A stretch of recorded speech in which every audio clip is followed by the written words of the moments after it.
so happy that your relationship with your daughter has improved.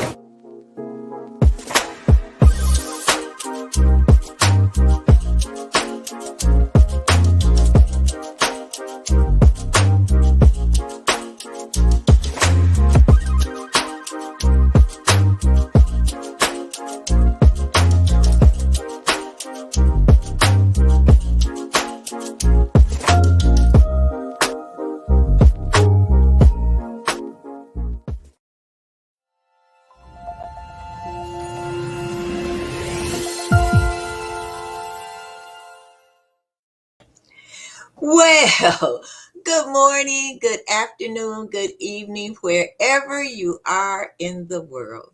It's Dr. Janice Hooker Fortman with Relationship Matters. Now, this show is a different kind of show. It's a special show. And guess what? I am the guest. I am the guest. Now, I hope that my friends and my colleagues will come in and just be with me on this particular show. Now, why is this show special? I'm going to show you.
Yep, this is my birthday show. And I am officially an octogenarian. Now, people ask me, real young people, what's an octogenarian? An octogenarian is a person who has reached 80 years young. Yes, I am 80 years young. And I'm not bragging or anything, but I am just extremely blessed in order to still be here. People always ask me, what's your secret? What's your secret? It's not really a big secret. It's nothing that I have really done. Actually, it's genetics. It's hereditary. My mom, on both sides, actually on my mother's side and my father's side, my mom lived to be 98, and she didn't look 98. She looked, maybe you would think maybe she had been in her 80s, and she really didn't break, as they say, until she really, I would say maybe about 95. And then that was because she started suffering from dementia and then later Alzheimer's. On my father's side, there's longevity, and he passed at 89 from an illness. But I remember going to a family reunion, and there was a woman there, well, a relative I had never met before, and she was 97. She had on a white suit with a split up to her thigh, and she had on red 3-inch heel pumps. And I was flabbergasted. And I thought, you know what? Uh, I told her, when I grow up, I want to be just like you. So it's that, and it's also trying to eat healthy, and trying to keep my body together, working out. I work out 3 days a week with my workout buddy, Maxine, and we do everything. I have a personal trainer, so we do aerobics and weight training, resistance training, and all of that stuff. And I don't like it. I never have, but I want to keep this body together. I'm also a lifelong learner. It's always something to learn, and it's amazing to me that during all of my years, just it's still so much to learn. So that's about me. And stress. I try not to stress. Stress makes you have lines on your face, and it's not good for your health. Stress kills. Why worry? You can't do anything as worrying. I mean, worry does not help anything. If there's something troubling you, bothering you, whatever, see if whatever the situation is, you can solve. If you can't solve it, as my husband says, let it go, Louie. Let it go. So that's just a little bit about me. I'm happily married to my husband, and he's younger than I am, which also helps. Um, but you know what I want to talk about? Because this show is entitled Relationship Matters. I want to talk to you about relationships. Now, you saw the video, and that video was just a few of the people who I know. I think at this particular birthday party, there were maybe a little over 100 people there. And then it ended up that I forgot to invite some people. But what really I really got from that party, what really got me here in my heart, was when I looked back at relationships. Not only my relationships with people who were there, but the fact that there were people there who saw other people who they hadn't seen, and or just people who I didn't know that they knew each other and they had relationships. So what I want to talk about is cultivating your relationships. Oh, Maxine, who is my workout partner, said, no, she doesn't like working out either, but it is a must. And that's the very truth. Yes, Maxine, it's a must. We don't like it. We get up at 5:30, 6 o'clock in the morning, and we hit it. Rain, sleet, snow. We hit it. When it's nice out, we're in the park. When it's not nice out, we're with our personal trainer or we are at home. But anyway, I really want to talk about cultivating your relationships. there were people there who, friends, I should say, there, who I have known since first grade.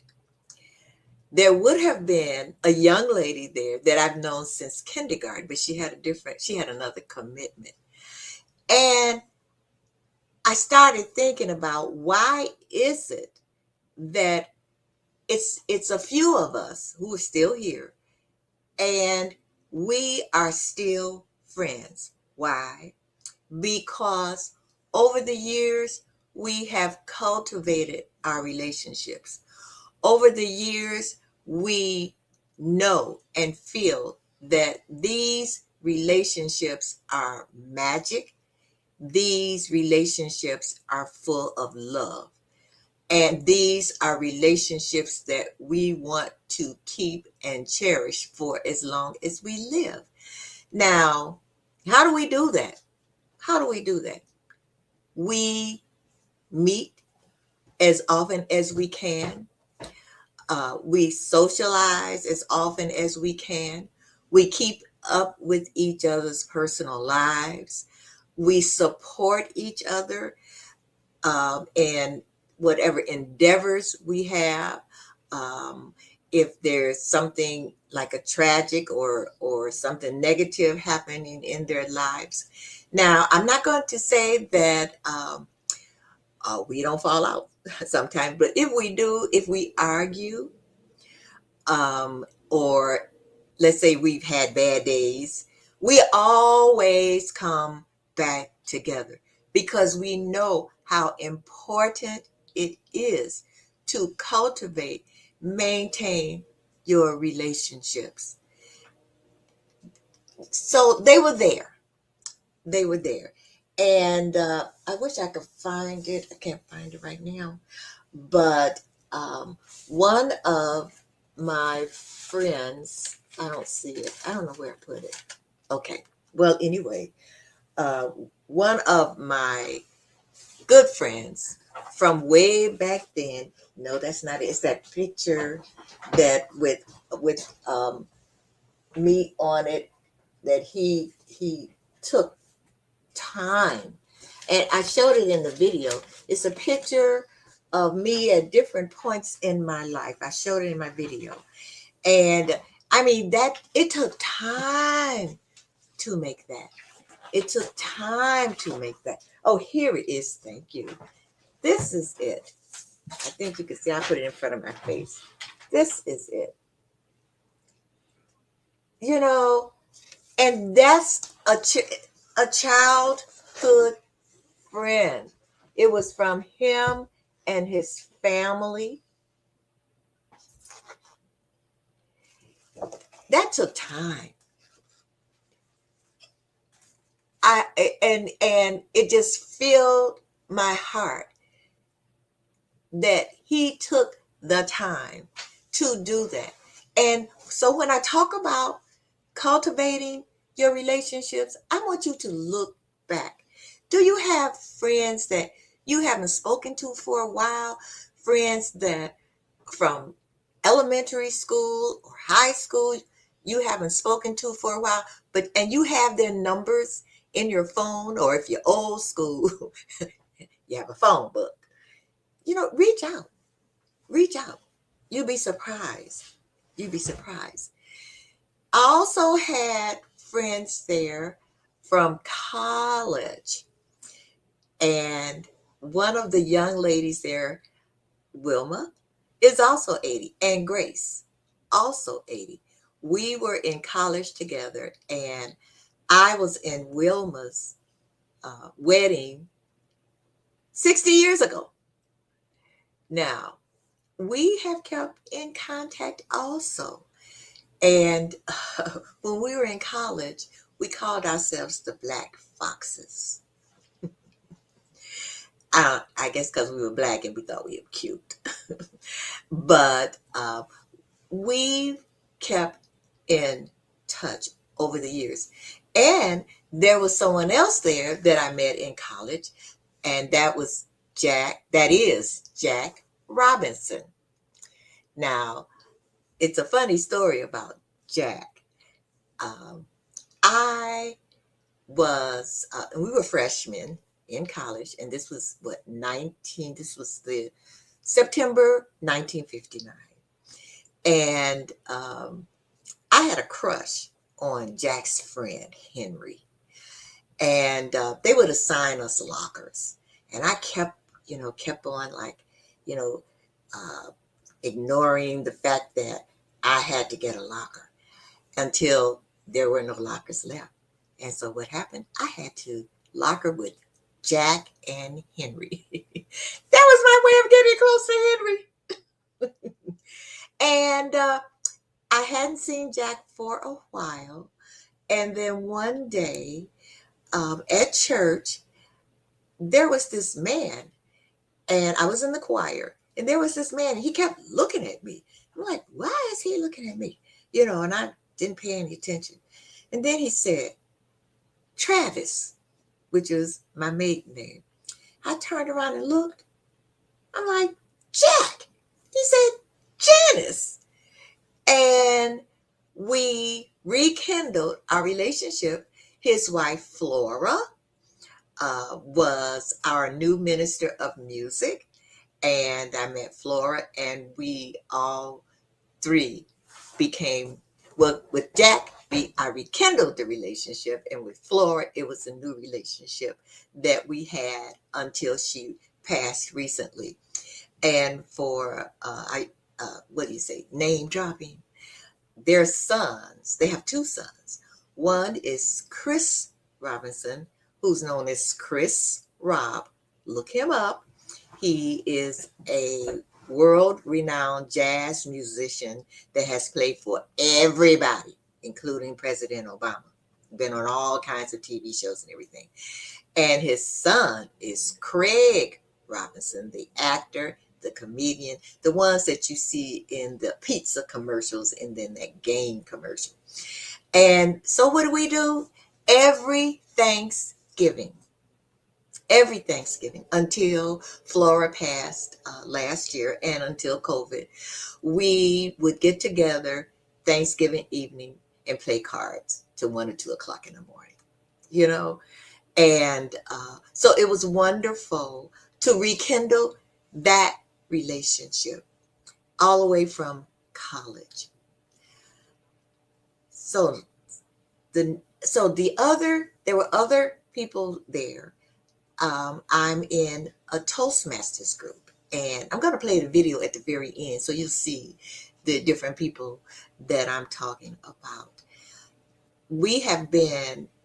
I think I've been in that Toastmasters group now. I'm a founding member of MJM Speaker Circle. Now, what do? We always have new people who come in, and we cultivate that relationship. We support them, we encourage them, we inspire them. Are there people in your life who you can motivate, you can inspire? Even friends that you have, and you might think that, well, they don't need my inspiration. They don't need my motivation. They don't need a word from me. But yes, they do. Yes, they do. Yes, they do.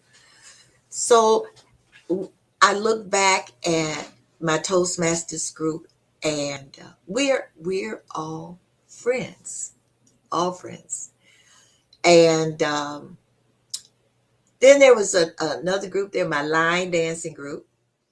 And I met them, I would say maybe about 10 years ago.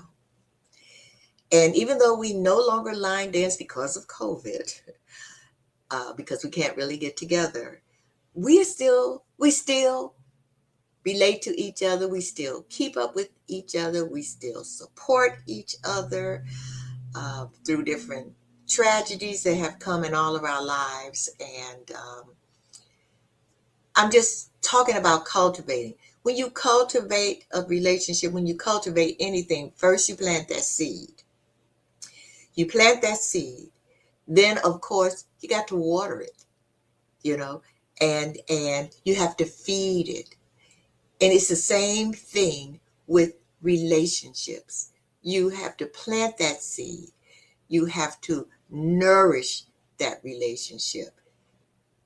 So remember that, in other words, don't take your friends and your relationships for granted. Not at all.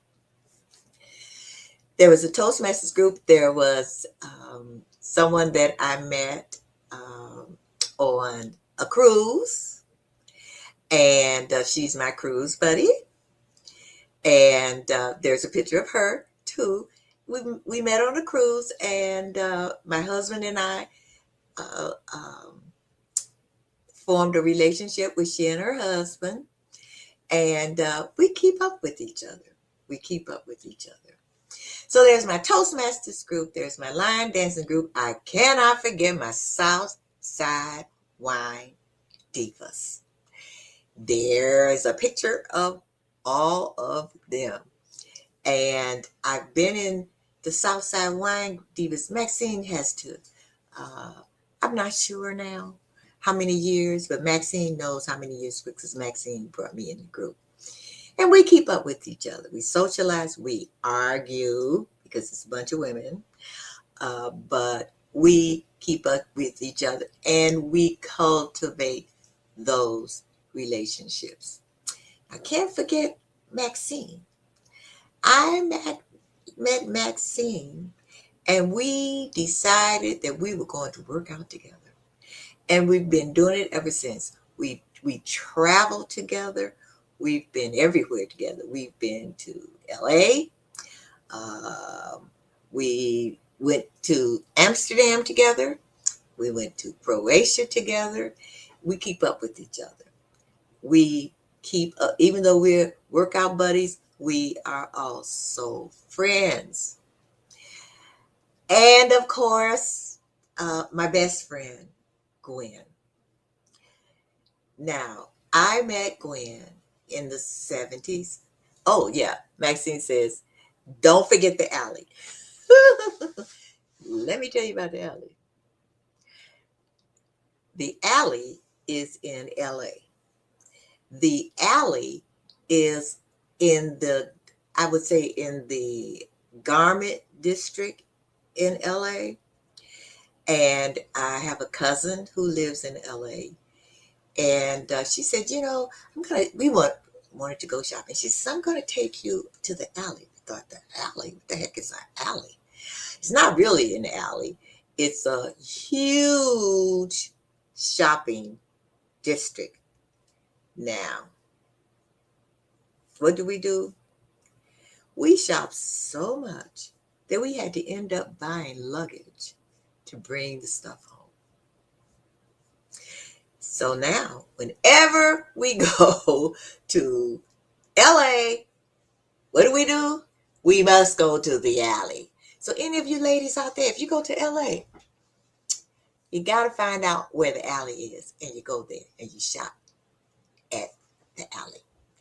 So now, my best friend Gwen. I've been knowing Gwen since the early 70s. We met at school. We were both special education teachers. And what she likes to say is that she approached me, and but I was like, had my nose up in the air, and I was all haughty and stuff, and I just kind of looked down on her. But she said she decided that she was going to be my friend anyway. However, I don't see it that way. Not at all. But we are lifelong friends through babies, through marriages, through thick and thin. She is my bestest friend. We share almost everything. Now, my caterer is my goddaughter. And wait, Maxine's goddaughter and Gwen's goddaughter. She's my biological goddaughter. I knew her when she was in her mommy's belly. And that is Lori of Sugar Please.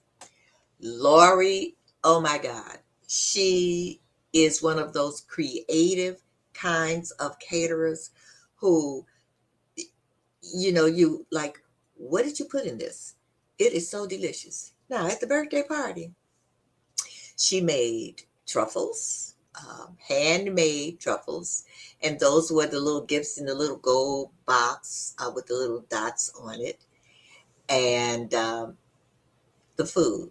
The food was so delicious, but guess what? I didn't get any. Why? Because I found out that people were going back. It was so good that people were going back for seconds before everybody got a chance to eat. That was that good. And she was concerned. Oh, I don't know if they're going to like the food. They cleaned their plates. And they cleaned so many plates. I didn't get any food. My table, the head table, we didn't get any food because they ate all the food. But anyway, Lori is what do you say now? Oh, a flight attendant, and she travels all over the world. And she is as sweet as pie. She's as sweet as her truffles. She is. So I don't think I've left anyone out. I hope I haven't. There were some other people who I taught with. Oh my God. From the 70s all the way up to, I guess, when I retired, there was that group of ladies who were there, and we have kept our relationships. We have cultivated our relationships. So now, why am I telling you all of this? I'm telling you all of this because relationships matter. Now, the name of the show is Relationship Matters, but relationships matter. All kinds of relationships. Don't let your relationships fall by the side. Don't take your relationships for granted.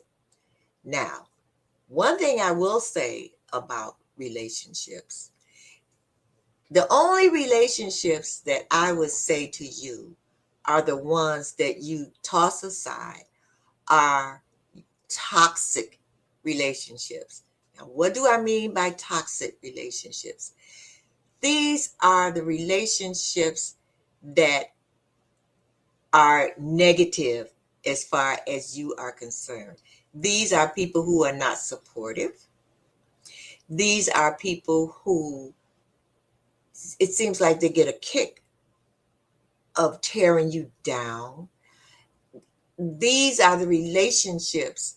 These are the people who, when they come into your life, they're not coming into your life for good. And when I say for good, I don't mean good as far as longevity is concerned. I mean for good, and that they really mean you. They don't mean you any good. And we all know of people who are toxic. And sometimes you might feel, well, they need a friend, but they always have something negative to say. Oh, well, they really don't have any friends. I'm going to be their friend. But whenever I'm around them, I feel bad. I can't wait to get out of their presence.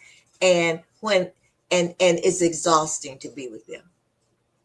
I know that a lot of us, especially women, we are nurturers, and we feel like, okay, I'm going to, be this person's friend. But if it's a toxic relationship, that's the only relationship I tell you, don't cultivate. You can try in the beginning, but if it doesn't work out, if that relationship is a drain and it's negative, you got to let them go. You've got to release them. You've got to move on, because to tell you the truth, that toxic relationship can be blocking a positive, nourishing relationship that will come into your life. Sometimes, and I have had that experience, where a toxic relationship made people who were supportive of me leave my life. So if there's a toxic relationship in your life, let it go. And that could be any kind of relationship. I'm not going to go into like, a toxic marriage, because I'm not going to tell anybody to leave their husband or leave their wife. That's up to you all. But sometimes friendships are toxic and they're not really friends. You got to let them go. You got to let them go. I am a relationship communications coach, and my niche is adult daughters and their moms and the challenges in that relationship. And it's all about communication. The relationships that you are in, your friends, it's all about communication. How do you cultivate a relationship? You communicate. You communicate. And when I say you communicate, I mean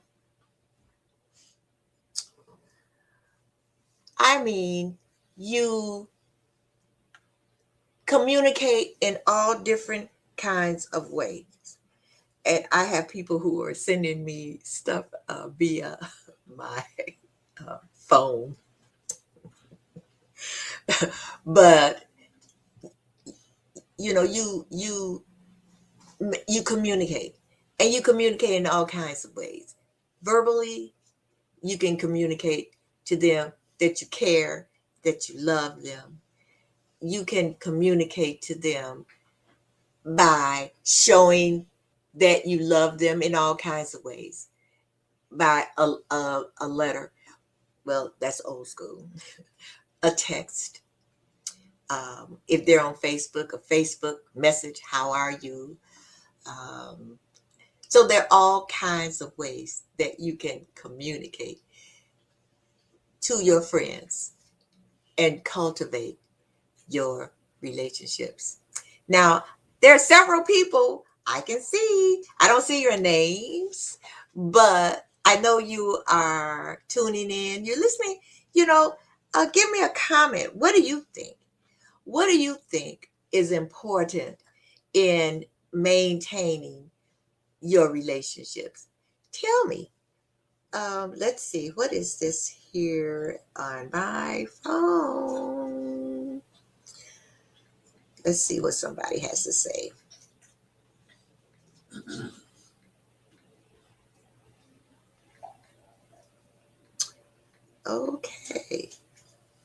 Okay. So they want to know how do you get out of a toxic love relationship?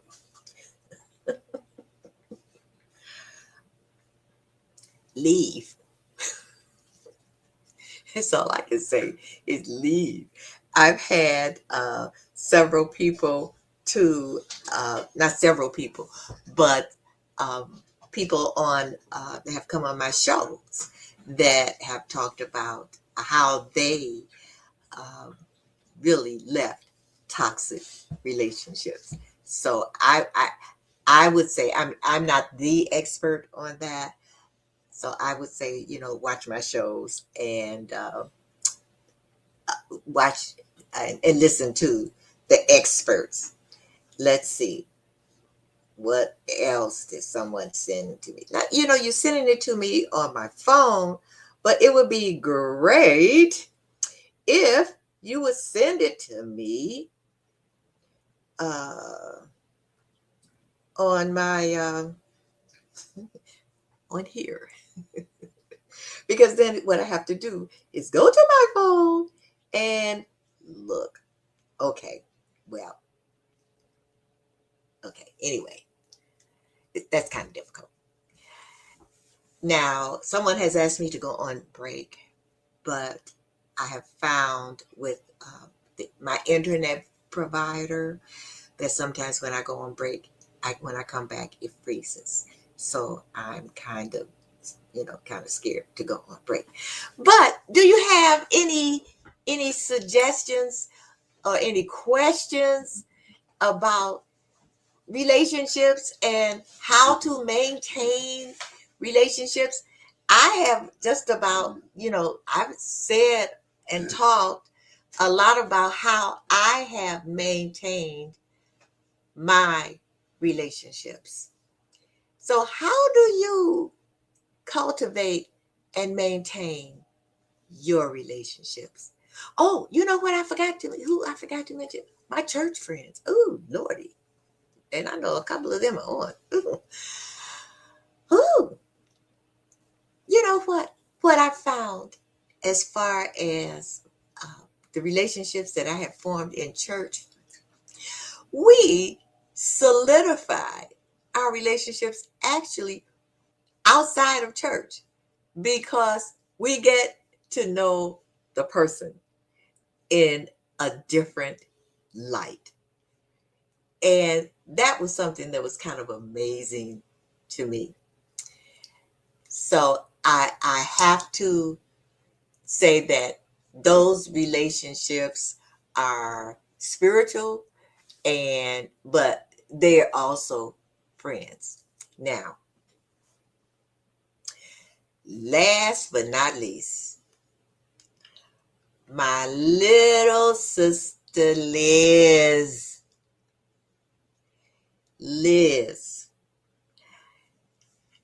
We adopted each other. She is my play little sister.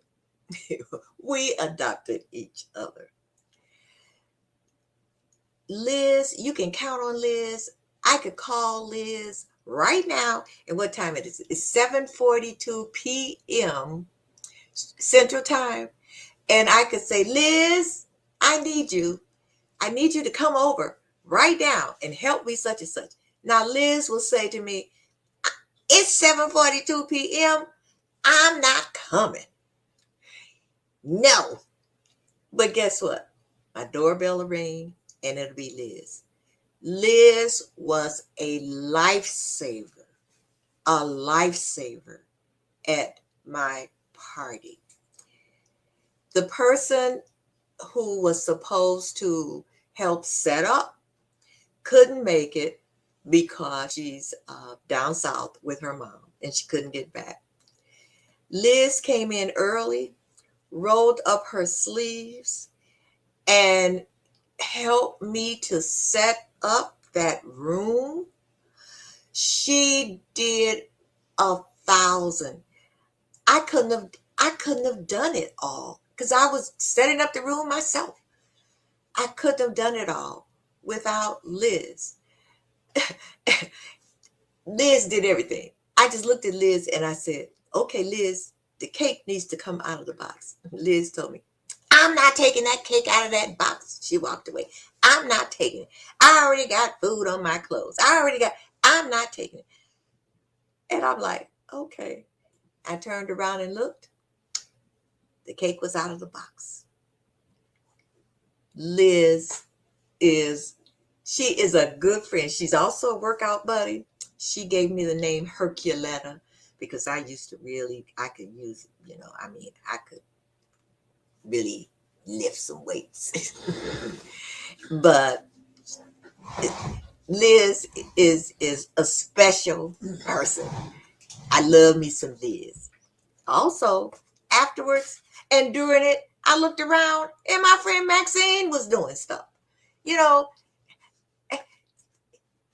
It's like I was so appreciative of both Maxine and Liz, who I thought, I just felt, well, I just want you all to come and have a good time. But they came and they just made my heart full. Okay, a question came in. Finally, you all sent me a question. What do you do when you are